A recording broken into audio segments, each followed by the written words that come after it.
Assalamualaikum warahmatullahi wabarakatuh. Saya Raisa Putri Nugraha dari Adbis 7A dengan nomor NIM 19308110013 akan mempresentasikan 3 materi tentang administrasi perkantoran bisnis.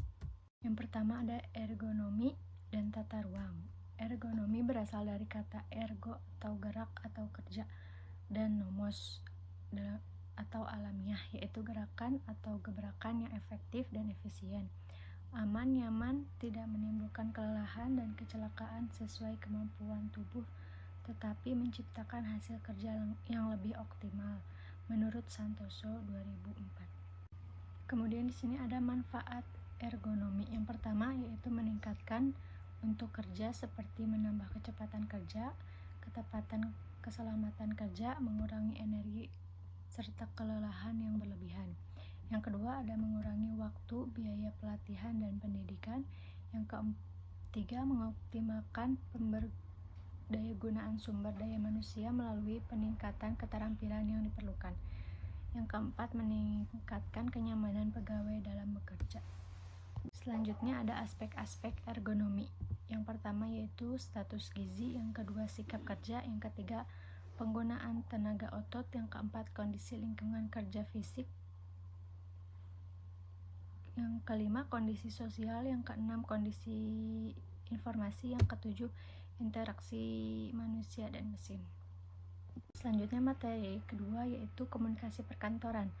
Menurut Abdul Haq dan Darmawan 2017 mengemukakan bahwa komunikasi adalah suatu proses ketika sejumlah orang diubah menjadi sekelompok yang berfungsi. Pada konteks berkomunikasi perkantoran, menurut Rashid dan Putra 2018 menyatakan bahwa komunikasi kantor adalah komunikasi yang terjadi dan berlangsung dalam kantor. Komunikasi kantor sering terjadi secara langsung atau menyebutnya dengan istilah hubungan kantor, yaitu proses penyampaian informasi dari satu pihak kepada pihak yang lain yang terjadi dalam suatu kantor. Selanjutnya ada proses komunikasi kantor. Yang pertama, komunikasi secara primer, yaitu proses penyampaian pikiran seseorang kepada orang lain dengan menggunakan lambang atau simbol sebagai media, contohnya bahasa isyarat, gambar, atau warna. Yang kedua, komunikasi secara sekunder, yaitu proses penyampaian pesan seseorang kepada orang lain menggunakan alat media kedua dalam melancarkan komunikasinya, contohnya seperti surat kabar, radio, televisi, dan telepon. Lalu selanjutnya ada bentuk komunikasi kantor. Yang pertama itu komunikasi vertikal, yaitu komunikasi vertikal yakni komunikasi dari atas ke bawah, artinya komunikasi yang berasal dari seseorang pemimpin atau pemimpin kepada bawahan atau secara timbal balik. Pada komunikasi vertikal ini bersifat formal. Yang kedua yaitu komunikasi horizontal. Komunikasi horizontal merupakan komunikasi secara mendatar antara karyawan sesama karyawan. Pada komunikasi horizontal ini sering berlangsung secara tidak formal. Lalu yang terakhir ada komunikasi diagonal. Komunikasi diagonal merupakan komunikasi antar pemimpin seksi dengan karyawan seksi lain yang memiliki perbedaan tugas. Di materi yang ketiga ada laporan dan rapat. Menurut Laksmi dan kawan-kawan pada 2016, laporan merupakan bentuk kegiatan rutin yang dilakukan oleh setiap pekerja.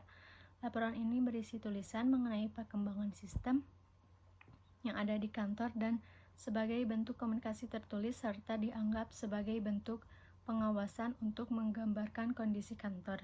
Menurut J 2007 dalam Juni Priyansa 2017, rapat adalah pertemuan antara para anggota di lingkungan organisasi untuk merundingkan atau menyelesaikan masalah yang menyangkut kepentingan bersama. Selanjutnya di sini ada jenis-jenis laporan. Yang pertama ada berdasarkan bentuknya, yaitu laporan informatif, laporan eksaminasi, laporan analisis, dan laporan pertanggungjawaban. Yang kedua berdasarkan ruang lingkup, ada laporan umum, laporan khusus, dan laporan khusus. Yang ketiga itu berdasarkan ruang lingkup. Yang pertama adalah laporan bidang substantif dan laporan bidang administratif. Dan cukup sekian yang bisa saya sampaikan, kurangnya mohon dimaafkan. Terima kasih. Wassalamualaikum warahmatullahi wabarakatuh.